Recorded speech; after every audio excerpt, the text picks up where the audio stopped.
આજના આપણા ગેસ્ટ છે અનુરાગ પ્રપન્ન. તમે એમને ઘણા બધા ગુજરાતી નાટકો, ફિલ્મ્સ, હિન્દી ટીવી સિરિયલ્સ અને મૂવીઝમાં જોયા હશે. સાથે એમણે big Bollywood films like Naqaab, 36 Chinatown, Race જેવી ઘણી બધી ફિલ્મ્સ માટે ડાયલોગ્સ લખ્યા છે. તો આવો કરીએ એમની સાથે લવારી. આપણા બાથરૂમમાં સાબુ કાઢી લેજો, હું કઈ નાતો બાતો નથી. ના મને બોલાવ્યો ત્યારે જ ખબર હતી કે આ હું સેકન્ડ હેન્ડનો જ છું માલ. પછી મેં કીધું મમ્મી મને નહીં ફાવતું, સવારે આખી ઊંધી થઈને ઉપરથી નીકળે છે. હવે મારે તમને એ કહેવું પડશે કે આ બીજાના ચશ્મા પહેરી આવ્યો છું. એ પણ સેકન્ડ હેન્ડ. જોરદાર તાળીઓની સાથે સ્વાગત થઈ જાય ગુજરાતી રાઇટર અને એક્ટર મિસ્ટર અનુરાગ પ્રપન્ન માટે જોરદાર તાળીઓ થઈ જાય. કેમ છો અનુરાગભાઈ, મજામાં? બસ હું તો અત્યાર સુધી તો આનંદમાં હતો, હવે તમારા ચાર વચ્ચે ઘેરાયેલો છું. મને 10 મિનિટ પહેલા ખબર પડી કે તમે અબ્બાસ મસ્તાનની રેસ અને 36 ચાઇનાટાઉન પણ લખેલી છે. હું ભૂલવા માંગતો હતો ને તમને ખબર પડી ગઈ. હા યાર, બહુ સારી પિક્ચર લખી હતી. શું વાત કરો છો? અબ્બાસ મસ્તાન એટલે આમ એક એરા હતો અબ્બાસ મસ્તાનનો, અને એમાં 36 ચાઇનાટાઉન અને રેસ તો એમની સૌથી હિટ પિક્ચરો કહેવાય. હા એ સરસ. તો તમે એકલા લખેલી? ના, સિરાજ અહેમદ કરીને સ્ક્રીન પ્લે રાઇટર હતો. હા. હું અને જીતેન્દ્ર પરમાર અમે ડાયલોગ રાઇટર હતા. લાઈનથી ઘણી બધી ફિલ્મો લખી. 36 ચાઇનાટાઉન, નકાબ બહુ સારી, બહુ મસ્ત. એક દિન રેસ, પ્લેયર્સ. ઓ પ્લેયર્સ બી. લેયર્સે જોઈ છે? હા, ઇટાલિયન જોબ ને એમાંથી જ ઓફિશિયલ રીમેક હતું ને. Official નહોતું. બની બી નહીં. મિસ્ટર ફ્રોડ એક હતી, એ તો 60-70% બનીને. સરસ સરસ. ખાસું બધું લખેલું. પણ તમે ગુજરાતી નથી? ના, હું ગુજરાતી નથી. અનુરાગ પ્રપન્ન અટકતી નથી, ખ્યાલ આવતો? ના, એટલે જ પૂછ્યું ને, કન્ફર્મ કરવા. Double 2 step verification. ના, હું ગુજરાતી નથી. તો ક્યાંના હું તમે? મૂળ મધ્યપ્રદેશનો છું, ઉજ્જૈનથી છું. પણ નાનપણમાં જ મારા ફાધર મધર જોબને લીધે બરોડા આવ્યા, એટલે અમારે સારું આપણે લોયલ હતા ને મધર ફાધરને, એટલે અમારે બી આવી જવું પડ્યું બરોડા. તો બરોડા જ રહ્યા, ત્યાં ગુજરાતી શીખ્યા. હવે બોમ્બે આવ્યા તો મરાઠી શીખ્યા. મરાઠી બોમ્બેમાં તો શીખવું જ પડે. તમને આવડે છે કે નહીં? હા. નથી આવડતું ના બોલતા ને, તો મારવા આવી જશે હમણાં. મેં બોમ્બે આવીને પેલા મરાઠી શીખ્યો હું, પછી બાકી બધું શીખ્યો. પણ બોમ્બે ને મુંબઈ કહેવાય એ ના શીખ્યા.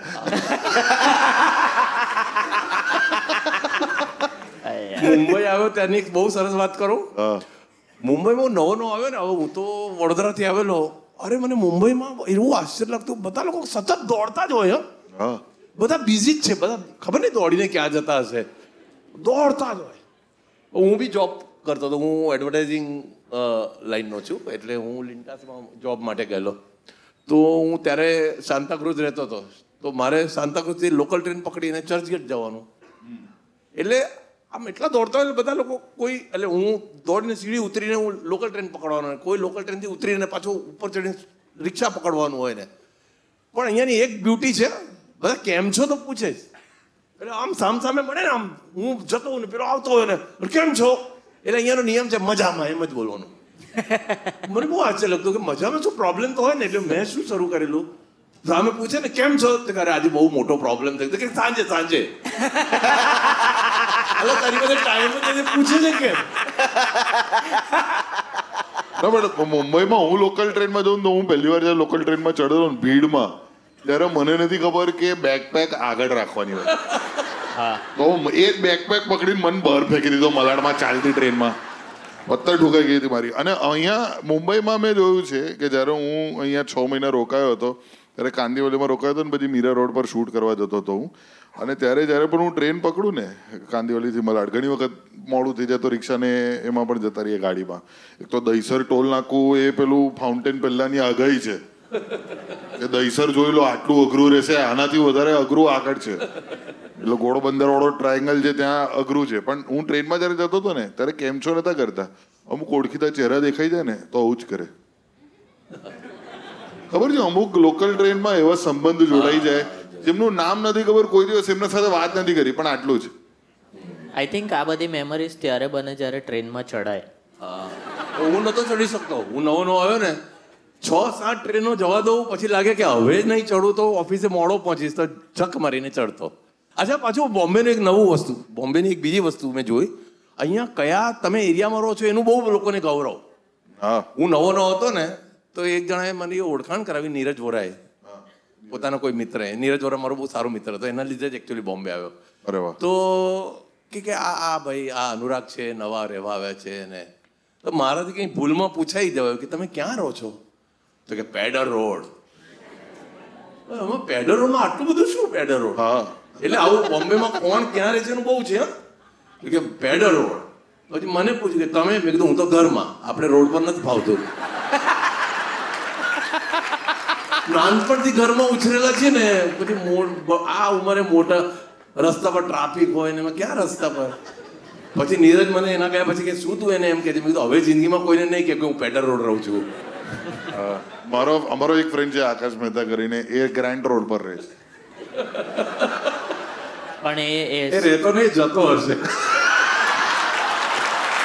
યાર સર, તમે કોઈ એક્સપેક્ટ ના કરે કે જભો પહેરીને માણસ આવી લીટી બોલી જશે.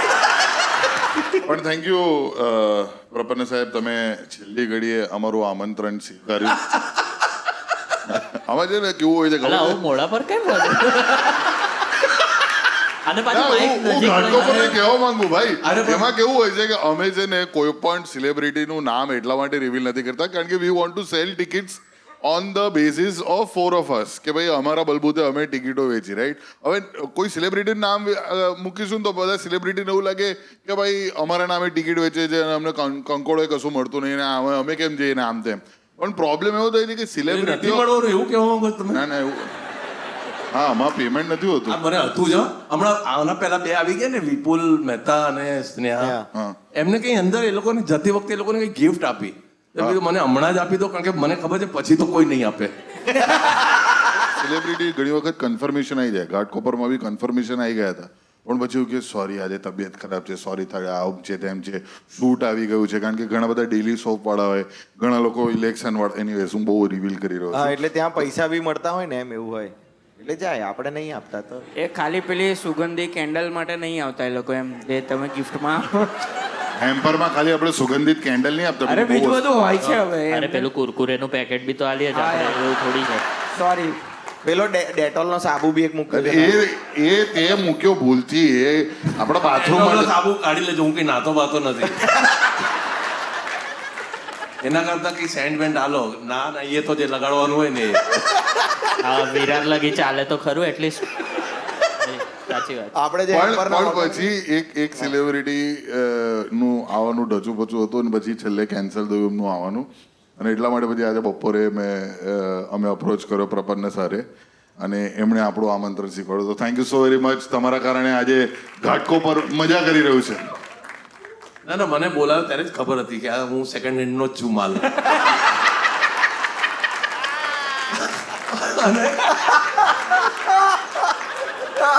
અરે મને વાંધો નથી, નાનપણથી હું સેકન્ડ હેન્ડમાં જ મોટો થયો છું.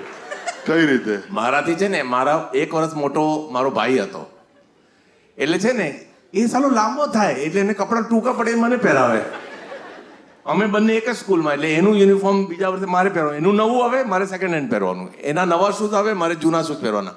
એની બુક્સ એ 5મામાંથી 6માં જાય એટલે એની 5માની બુક્સ મારે વાપરવાની. એટલે હું સેકન્ડ હેન્ડમાં જ મોટો. અચ્છા, એક બીજી એની સરસ વસ્તુ, એમ સેકન્ડ હેન્ડમાં મોટો થતા થતા પછી એસએસસીમાં આવ્યો ને તો એસએસસીનું પેપર લખવા ખબર છે તે વખતે, હવે તો મોબાઈલ આવી ગયા, અમારો વખતે એટલે હું 75માં એસએસસી પાસ થયેલો. ઓહ. તમે ધારો છો એના કરતાં હું ઉંમરમાં બહુ ગરલો છું હો. મારા તો એસએસસીમાં એટલા ટકા બી નતા આવ્યા સર. ના, ટકા તો હું મારા નહીં કહું. એટલે તમે 60+ છો બેઝિકલી. 65. ઓ વાવ. પણ તો ત્યારે છે ને પેલું એસએસસી નું પેપર લખવાનું એટલે કાંડા ઘડિયાળ તો જોઈએ ને. હા એટલે મને લાગ્યું કે આ બાકી બધું ભલે સેકન્ડ હેન્ડ છે, ઘડિયાળ તો નવું મળશે ને, કારણ કે ભાઈનું ઘડિયાળ તો મને ના આપે ને. ઘડિયાળ તો પછી એકવાર ઘડિયાળ ખરીદે પછી એનું રહે. સાલું એસએસસી નું શરૂ થઈ ગયું, 2-3 મહિના થઈ ગયા, મને ઘડિયાળ જ ના આપે. એટલે મેં મારી મમ્મીને કીધું, મારે છે ને પપ્પા સાથે કમ્યુનિકેશન ઓછું. મમ્મીને બી આમ તો ઓછું જ પપ્પા સાથે. તોય બે ભાઈઓ છે. ના, ના, હજી કહું. આ કમ્યુનિકેશન ઓછું હતું એમાં 2 ભાઈઓ તો ખરા, બીજી 2 બહેનો છે. અચ્છા. ઓ એટલે જ કમ્યુનિકેશન નહોતું. ના, પછી કમ્યુનિકેશન ઘટ્યું અને એટલે જ અટક્યા. એનીવે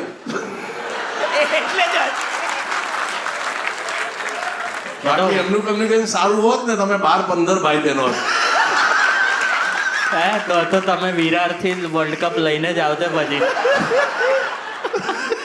તો મને એમ કે ભાઈ ઘડિયાળ કાંડા ઘડિયાળ તો નવું અપાવશે ને પપ્પા. હા. એટલે મમ્મીએ કીધું હું પપ્પાનો મૂડ સારો હશે ને ત્યારે એમને વાત કરીશ. એક વખત એમનો મૂડ સારો હશે એવું મમ્મીને લાગ્યું હશે. એટલે મમ્મીએ કીધું કે એ અમે ઘરે હિન્દીમાં વાત કરીએ છીએ તો કે એ अनुराग को घड़ी दिला दो, अनुराग घड़ी मांग रहा था, एसएससी है उसका. तो हमारा पप्पा मैंने बोला अनुराग या क्या तेरे को घड़ी चाहिए. તો હજી હું બોલું એના પહેલા તો એમણે પોતાના હાથનું ઘડિયાળ કાઢ્યું. હા, અરે વાહ. અને કે યે લે. હવે જુઓ એક ફાધર તરીકે એમનો પ્રેમ જુઓ. એમણે પોતાનું પહેરેલું ઘડિયાળ આપી દીધું, પણ ચાઇલ્ડ સાયકોલોજી શું કહે છે કે આય મારે સેકન્ડ હેન્ડ પહેરવાનું. અને બાય ગોડ કહું છું મેં ત્યારે ના પાડી દીધી કે ના ના કિસને કા ઘડી चाहिए, मेरे को नहीं चाहिए घड़ी. અને જિંદગીમાં મેં ઘડિયાળ નથી પહેરી. હા, 12th તો સાયન્સ કર્યું, 12th સાયન્સ કરેલું સાહેબ. હા, એકચ્યુઅલી કેમેસ્ટ્રી ના હવે તો લોકો આમે ઘણા નથી પહેરતા, પણ મેં નાનપણથી નથી પહેર્યું. 12th સાયન્સમાં પેલા કેમેસ્ટ્રીના બધા એક્સપેરિમેન્ટ કરીએ ને, પ્રેક્ટિકલ્સ કરીએ ને, એમાં બીજા લોકોની ઘડિયાળ માંગતો. ઓહો. પેલા લોકો કહેતા બી કે યાર તું ઘડિયાળ કેમ નથી પહેરતો, અમારાથી ટાઈમ પૂછ્યા કરે છે. અમારા 60 જણાનો ક્લાસ હતો. હું એમને કહેતો કે મને ટાઈમ બતાવવા માટે 60 જણા ઘડિયાળ પહેરીને ફરે છે, મારે શું કરવા પહેરવાની જરૂર. અને બાય ગોડ તમે નહીં માનો, એટલે હવે આ કોમેડીનું સેશન છે, આ કેવું કે ના કેવું, ના, ના, કહી દો, પણ મેં ચાલશે. મારો પહેલો પગાર થયો ને ત્યારે મેં 10-12 કાંડા ઘડિયાળ ખરીદી. અને મારા ભાઈને, બહેનને, મમ્મીને, પપ્પાને બધા કે પહેરો સાલાઓ. ક્યાં વાત. ભાઈ તમે એ ટાઈમે આપણા ટાઈમ આયગા કર્યું. અને મેં નક્કી કરેલું કે જે દિવસે મારી પાસે પૈસા આવશે એ દિવસે હું એક માણસ રાખીશ જે સાથે છે ને વોલ ક્લોક લઈને ફરતો છે. આપણે ગમે ત્યારે ટાઈમ જોવો તો આમ જોવાનું આમ. આ બાય ગોડ કહું છું. એટલે હું સેકન્ડ હેન્ડ નો જ માલ છું ટૂંકમાં. તમે આજે યાદ કર્યો તો આવી ગયો. મારે બી સર એવું જ છે. હું બી મારા ઘરમાં મારે મોટી બેન છે, તો મને બી એવું જ એની ચોપડીઓ એમાં કરતાં 2 વર્ષ મોટી છે. તો રવા દે 1 વર્ષ સાચવીને, કે જ્યારે તું એના પેલા ક્લાસમાં આવીશ ત્યારે તને ચોપડીઓ કામ લાગે. એવી રીતે સાયકલે બચાવી. પેલી લેડી બર્ડ હતી તો હું સ્કૂલમાં પેલા સળિયા વગરની સાયકલ લઈ જાઉં, બાકી બધા સળિયા. મેં કહું પપ્પા આજો ને આવું ડિફરન્સ થાય. તો પપ્પા મંગળ બજાર ગયા ને ત્યાં આગળ 20 રૂપિયાનો લોખંડનો સળિયો વેલ્ડિંગ કરાવીને લઈ આવ્યા. અરે મને મારી બેનના નાઇટ ડ્રેસ બી આલ્યા છે. નાઇટી પહેરીને સૂયો એક રાત તો હું. પછી મેં કીધું મમ્મી મને નહીં ફાવતું, સવારે આખી ઊંધી થઈને ઉપરથી નીકળે છે. ભાઈ કેવું ના હોય, આપણે તો કેવું આમ આખું ચૂકું થઈ થઈને સૂતો હોય તો આખું ચણિયો આમ કરતો આમ લે. પણ તારા મમ્મીએ તને સૂતા શીખવાડ્યું હશે, કપડા જુદા નહીં આપ્યા હોય. આમ સુવાનું હોય. ના, પણ આ નહોતી ખબર લા ચણિયો પહેરીને ઊંઘ. અરે એમને ચણિયા છે ને આમ નાઇટી એમ પેલી આખી આમ આવે ને ગાઉન જેવું આખું. એટલે એ બી નથી જ પહેરવાનું છે. હા એ બી પણ. મેં અનુરાગ સર સાથે એક મૂવીમાં કામ કર્યું છે, વિકીડાનો વરઘોડો, અગર તમે જોઈ હોય તો. તો એમાં મલ્હારના પપ્પા તમે બનેલા. હા, હું મલ્હારનો પપ્પા બનેલો. બહુ ફની યાર તમારું કેરેક્ટર. તમે જ્યારે પણ કેરેક્ટર આવો ભજવો છો તો બહુ જ ફની અને એકદમ ઇન્ટરેસ્ટિંગ રહે છે. અમે તો જોડે સીન. અચ્છા, એમાં બી હું સેકન્ડ હેન્ડ હતો. શું? એમાં એક બીજા ભાઈ કામ કરવાના હતા ફાધરનો રોલ. મને 4 દિવસ પહેલા ફોન આવ્યો કે પેલા ભાઈ નથી કરતા, તમે કરતા. પાછા કે અમે એટલી સારા છે, અમે કીધું નહીં. હે? અમે એટલી સારા છે, અમે તમને તમે કીધું નહીં. કીધું નહીં, પણ મને તો ખ્યાલ આવી ગયો ને.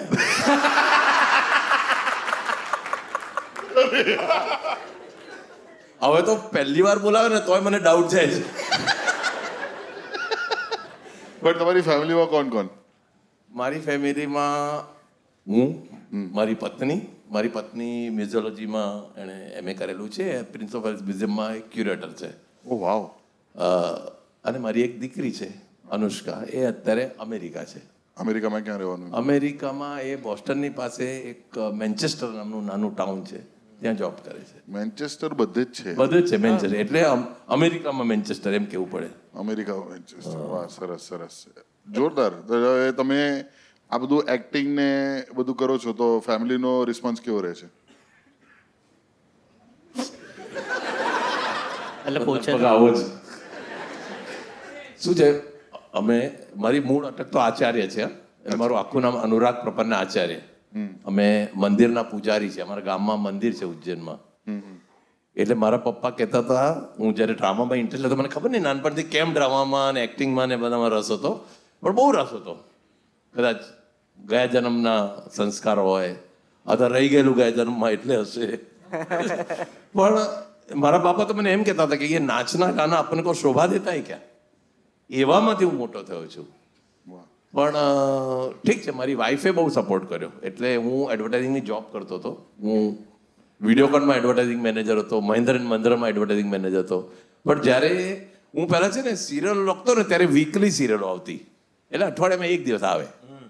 વીકલીમાંથી જ્યારે ડેલી થઈ ને તો તમે રોજ એપિસોડ આપવાનો હોય ને તો તમારે ફૂલ ટાઈમ આપવો પડે. પછી તમે જોબની સાથે આ ના કરી શકો, એટલે 2 હોળીમાં સાથે સવાર ના થઈ શકો. ત્યારે મને થયું કે હવે કાં તો મારે એડવર્ટાઇઝિંગની જોબ છોડવાની, કાં તો મારે આ છોડવાનું. ત્યારે મારી વાઈફે કીધું કે બિંદાસ છોડ, હું ઓલરેડી મ્યુઝિયમમાં છું એટલે વાંધો નહીં આવે. એટલે આ રીતના મારી વાઈફનો સપોર્ટ હતો. ક્યાં વાત છે, જોરદાર જોરદાર. જોરદાર કહેવાય. અને સરે ત્યારે લખવાનું શરૂ કર્યું જ્યારે સ્ટાર ને સોની ને ઝી ને બધું નહોતું. સરે ત્યારે શરૂ કર્યું લખવાનું for serials when it was DD, હા, દૂરદર્શન. જ્યારે ખાલી ડીડી હતો ત્યારે ડીડી માટે લખ્યું, કભીએ કભીઓ. પછી જી આવ્યું તો જી માટે નિર્મા આહા એક આવતું હતું, આહા શેખર શુક્લ, હા, એ હું લખતો હતો. વાહ. પછી સોની આવ્યું તો હમ સબ કે યે દુનિયા રંગીન આઈ લવ યુ. પછી સ્ટાર આવ્યું તો પણ તમે પૂજારીનું કામ તો એ કર્યું જ ને. હે તમે પૂજારીનું કામ તો પણ કરી જ રહ્યા છો એક રીતે. કારણ કે મને એવું કીધું આસિફભાઈએ કે જ્યારે સિરિયલો આવતી હતી એ ટાઈમે ડીડી પર, તો એમાં ક્રિસમસ ને ન્યૂ યર ને એ બધું વધારે સેલિબ્રેટ કરવામાં આવતું હતું. But you are actually the first writer કે જેમણે ઇન્ડિયન સિરિયલોમાં હા, એનું કારણ દિવાળી અને હોળી લઈને આવ્યા હતા. હા, એટલે શું છે, ઇન્ડિયામાં ટીવી સિરિયલો બને, ઇન્ડિયન લોકો માટે ટીવી સિરિયલ બને, પણ તે ચેનલમાં બેઠેલા જે ઈપી ને ક્રિએટિવ હેડ ને બધા હોય ને, એ લોકો બધા આખા પાશ્ચાત્ય સંસ્કૃતિમાં રંગાયેલા હોય, તો એ લોકોને આ જ બધું દેખાય, ક્રિસમસ ને વેલેન્ટાઇન ડે ને બધું. તો મેં એ લોકોને કીધું કે ભાઈ લોકોને આમાં દિવાળીમાં મજા આવશે, એટલે હોળી દિવાળી હું લઈને આવ્યો, લગન એકતા લઈને આવી. સિરિયલોમાં લગન એકતા લઈને આવી. અને મર્ડર વિપુલભાઈ. એ મર્ડર તો એ વિપુલભાઈ એવું લાવે છે કે હજી વિપુલ જીવતો છે, એનું મને આશ્ચર્ય છે. આનું કોઈ મર્ડર નથી કરી નાખ્યો. ભાઈ પણ સિરિયલો શું આવતી હતી યાર 90s માં, બહુ મજા આવતી હતી. પહેલાની એક વાત કહું દઉં, પહેલાની સિરિયલો બધી બહુ પ્રોગ્રેસિવ સિરિયલો આવતી હતી. હા, તમે ઉડાન જુઓ, રજની જુઓ, એમાં સ્ત્રીઓને છે ને એકદમ પ્રગતિશીલ સ્ત્રીઓ બતાવતી. હવેની ઉલટી સિરિયલો આવે છે, એમાં એક સ્ત્રી બીજાની સ્ત્રીમાં મીઠું નાખી દે જમવામાં, ને ઝેર નાખી દે ને પાડી દે ને સળગાવી દે ને, એ જ બધું આવે છે. અને પ્રોબ્લેમ એ છે જમવાના બધા જ છે, એટલે એ જ તકલીફ તમે લોકો બિગ બોસ વિશે આવી વાતો ના કરો. બિગ બોસ બિગ બોસ તમે જુઓ? હા ના કહી તો કહો. ના, મારી ઘરે, એટલે તમને બહુ આશ્ચર્ય લાગશે તમને લોકોને, હું ટીવી સિરિયલો આટલી લખતો હતો. છેલ્લે તારક મહેતા કા ઉલ્ટા ચશ્મામાં 3.5 વર્ષ હું ક્રિએટિવ હેડ હતો, શરૂઆતના 3.5 વર્ષ. પણ મારી ઘરે ટીવી નથી, હું ટીવી પોતે જોતો નથી, કોઈ સિરિયલો જોવાની નહીં, કશું જ નહીં. તો તમને જમવાનું ગળે કેમનું ઉતરે છે? કારણ કે અમને તો કશું જોયા વગર જમવાનું ગમતું જ નથી. સાહેબને હેંગ એ જે 3 આવી ને દિમાગમાં તમને એ આપી દો. આમાં શું છે, મેં ભૂલ એ કરી કે મેં કહી દીધું કે હું પૂજારી છું. હવે ગાળ આપીશ તો કેવું ખરાબ લાગશે. મેં ભૂલ કરી, મેં ના કીધું હોત ને તો હમણાં સંભળાવ્યું હોત. પણ જો કે સાચું કહો, જમતી વખતે તો જેની ઘરે ટીવી છે ને એને પણ ટીવી ના જોવું જોઈએ. નહીં તો આપણે શું જમીએ છીએ એનો ખ્યાલ જ નથી આવતો. અને જમતી વખતે આપણે ટીવી જોઈએ ને તો જમવાનું બનાવનાર માની સાથે આપણે અન્યાય કરીએ છીએ. પણ સર પ્રોબ્લેમ એ છે કે આ એપિસોડ કોઈ જમતા જ જોવાનું છે. ચાલુમાં બંધ કરી દેશે. બીજો પ્રોબ્લેમ એ છે કે આ એપિસોડમાં હું તો જોવાનો જ નથી.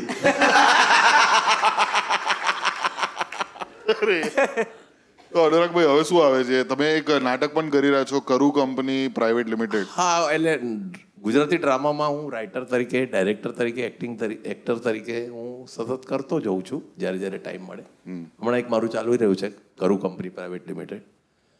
નવું ફ્યુચરમાં પ્લાનિંગ છે, એટલે ઇન કેસ કોઈ લેશે તો. મને એ ગમે છે જ્યારે અનુરાગ સર છે ને કોઈ પણ બ્રેક કે ફ્લેક્સ હોય ને ત્યારે આવું કરે છે. હા, ખબર છે flex? ના, મૂળ વાત એ છે કે આ છે ને ચશ્મા મોટા છે, વારી ઘડી પડી જાય છે, એટલે મારે સીધા કરવા પડશે. હવે મારે તમને એ કહેવું પડશે કે આ બીજાના ચશ્મા પહેરી આવ્યો છું. એ પણ સેકન્ડ હેન્ડ. પણ સર તમે આ રેસ અને નકાબ ને પ્લેયર્સ સાથે અબ્બાસ મસ્તાન સાથે કામ કર્યું હતું, તો એમનું કંઈક કોને યાર, એ બહુ આમ મને બહુ ફેસિનેટ કરે છે.